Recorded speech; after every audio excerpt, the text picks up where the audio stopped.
2-3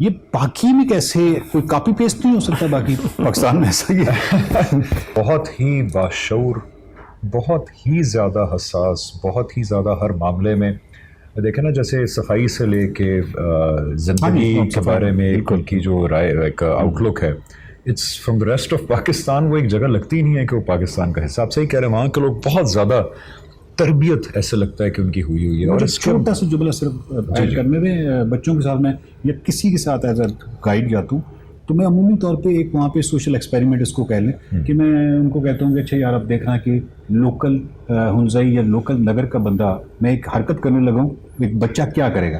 تو کوئی بھی کیڑا اگر چل رہا کیڑا اور آپ اٹھیں اور آپ کہیں کہ ہو یہ کیڑا، یہ ہے، آپ جوتی اتارے میں مارنے لگا ہوں، لوکل جی بی کا ہوگا تو وہ ایک دم آگے اس کو کہے نہیں یہ کچھ نہیں کہتا، یہ کچھ نہیں کہتا. یہ لوکل سینسٹائزیشن بچوں کے لیول پہ ہے. ایبسلیوٹلی. اس کی دیکھیں، ایک تو میں مذہب کی بات بتاؤں کہ ہمارا مذہب ہی، اکثر ہمارے لوگ جب ان معاملوں میں انسینسٹیو ہوتے ہیں تو وہ ایکسکیوز یہ آگے سے دیتے ہیں کہ دیکھیں اتنے بڑے بڑے مسئلے ہیں جی ملک کے، غربت ہے، ظلم ہے، آپ کو جانوروں کی اور درختوں کی پڑی ہوئی ہے.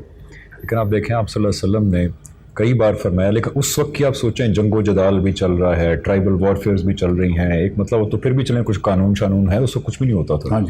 ان موقعوں پہ آپ صلی اللہ علیہ وسلم فرما رہے ہیں، اور یہ حسن بھائی تصدیق کر سکتے ہیں اس کی، کہ اگر کسی مومن نے چڑیا یا اس سے بڑے جانور کو بغیر کسی ریزن کے، یعنی آپ کو وہ خطرہ ہے یا اس طرح، اگر اس کو مارا یا نقصان پہنچایا یا اذیت دی تو اس سے سوال پوچھا جائے گا قیامت کے دن کہ تم نے یہ کیوں کیا تھا. جانوروں کو باندھنے کے حوالے سے آپ صلی اللہ علیہ وسلم نے کئی بار فرمایا کہ جس نے بلا ضرورت جانوروں کو باندھ کے رکھا، اذیت دی، ان سے اللہ قیامت کے دن پرسش کرے گا. تو دیکھیں اس معاشرے میں جو ٹرائبل کٹ تھروٹ وارفیئر چل رہا ہے، آپ صلی اللہ علیہ وسلم کس اخلاقیات کا مظاہرہ کریں، جانوروں کے حقوق کا پورا ایک باب ہے، پورا ایک، اور وہاں پہ ہمارے سے زیادہ ٹربولنٹ سچویشن موجود تھی. تو مذہب تو ہمیں کسی اور مقام پہ کھڑا کرتا ہے حساسیت کے بارے میں فار ایوری لیونگ کریچر. لیکن تربیت یہاں پہ بڑی امپورٹنٹ ہے. حسن بھائی نے بہت رائٹلی کہا، اور اس بات کو نا بڑا ایزی لیا جاتا ہے کیونکہ انڈیویجول تربیت کو بڑی سینسیشنل گفتگو نہیں ہوتی، بڑی بورنگ گفتگو ہوتی ہے، اس لیے اس کو اہمیت نہیں دی جاتی. ہمارا as he rightly pointed out کہ ملکی کیریکٹر یہ بن چکا ہے پچھلے کو 30-40 سال سے شاید، کہ انفرادی تربیت اتنا میٹر نہیں کرتی. کوئی اوپر نظام ہے جو آئے گا اور سب کچھ ٹھیک ہو جائے گا، کوئی ایک لیڈر ہے جو آئے گا سب ٹھیک ہو جائے گا سارا. اور اسلام شاید یہ ٹیچ کرتا ہے، اس لیے سارا فوکس چلا گیا وہ کسی نظام کو لانے میں، اور انڈیویجول تربیت ہم نے پسے پش ڈال دی. حالانکہ اصل جو چینج آتا ہے وہ انڈیویجول تربیت سے آتا ہے. یہ ایک یونیورسلی مانی ہوئی حقیقت ہے. آپ صلی اللہ علیہ وسلم کے دور میں جیسے ہم معاشرے کو آئیڈیلائز کرتے ہیں، وہ کہ ایسے تو نہیں ہوا تھا کہ ایک نیچے سارے لوگ اخلاقی طور پہ جو ہے پستی میں تھے اور ایک نظام یا آپ صلی اللہ علیہ وسلم آئے اور سب ٹھیک ہو گیا. آپ صلی اللہ علیہ وسلم نے تربیت کی لوگوں کی. جب اچھے لوگ اس معاشرے میں زیادہ ہو گئے تو وہ خود ہی معاشرہ اچھا ہو گیا. گلگت بلتستان میں ابھی بھی میں نے نوٹس کیا، چاہے آپ ان کے سکولز میں، آپ نے تو دیکھا ہوگا، آپ میں رہے کافی، ان کے سکولز میں، ان کے گھروں میں تربیت والی انڈیویجولز اور اشخاص کی تربیت ہوتی ہے. یہاں پہ انفارچونیٹلی ہمارا کریکٹر ہی بن گیا کہ انڈیویجول تربیت کو ہم نے لیٹ گو کر دیا، جس کا نتیجہ آج ہم اپنے سامنے دکھ رہے ہیں. یقین جانیں اگر انڈیویجول تربیت پہ ہم نہ آئے، I think I speak for all of us, آپ کوئی بھی نظام لے آئے کوئی فرق نہیں پڑے گا.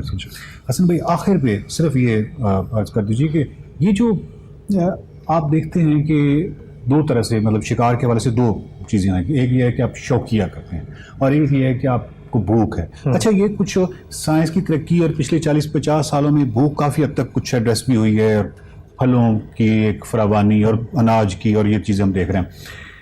اس میں کوئی گنجائش نکلتی ہے شوق کی؟ جی بہت اچھا آپ کا سوال ہے. میں ایک صرف تبصرہ رکھوں گا، جی بی سے مجھے بھی بڑی محبت ہے اور میرے بچپن کے بہت سارے دوست جی بی کے ہیں. آپ کو جو ایک بہت بڑا وہاں پہ فرق نظر آتا ہے نا، اس کی وجہ ان کی فطرت سے قربت بھی ہے. وہ اقبال نے کہا نا کہ فطرت کے اصولوں کی کرتا ہے نگہبانی، یہ بندہ صحرائی، یہ مرد کوہستانی.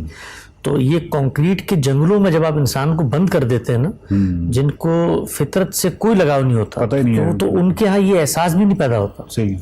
وہ قرۃ العین آپا کا شعر ہے، بمبئی میں وہ رہتی تھی تو انہوں نے لکھا ہے کہ اونچی عمارتوں سے مکہ میرا گھر گیا، کچھ لوگ میرے حصے کا سورج بھی کھا گئے. تو ہم جس جگہ پہ رہتے ہیں، آپ دیکھیں ہمارے یہاں کبھی کسی بچے کو ہم نے کہا یار تم یہ پودا اگاؤ، اس کی خوبصورتی یہ بڑھے گا، پھر اس کی حفاظت کرو. تو ہمارے کریچر کی کوئی حفاظت کا جذبہ ہی نہیں ہے. آپ نے سوال پوچھا ہے، شکار کھیلنا ممنوع ہے، شکار کرنا جائز ہے. اچھا بس بات ہی ختم ہو گئی. شکار کھیلنا ممنوع ہے. کتنا آپ نے آسانی سے اور کتنی خوبصورتی سے بالکل. اور یہ جتنا بھی اس وقت اس کا مطلب ہے جتنا شکار کیا جا رہا ہے وہ کیونکہ بھوک کی وجہ سے نہیں کیا جا رہا ہے, امیجیٹ ضرورت نہیں ہے, وہ شوقیہ کیا جا رہا ہے.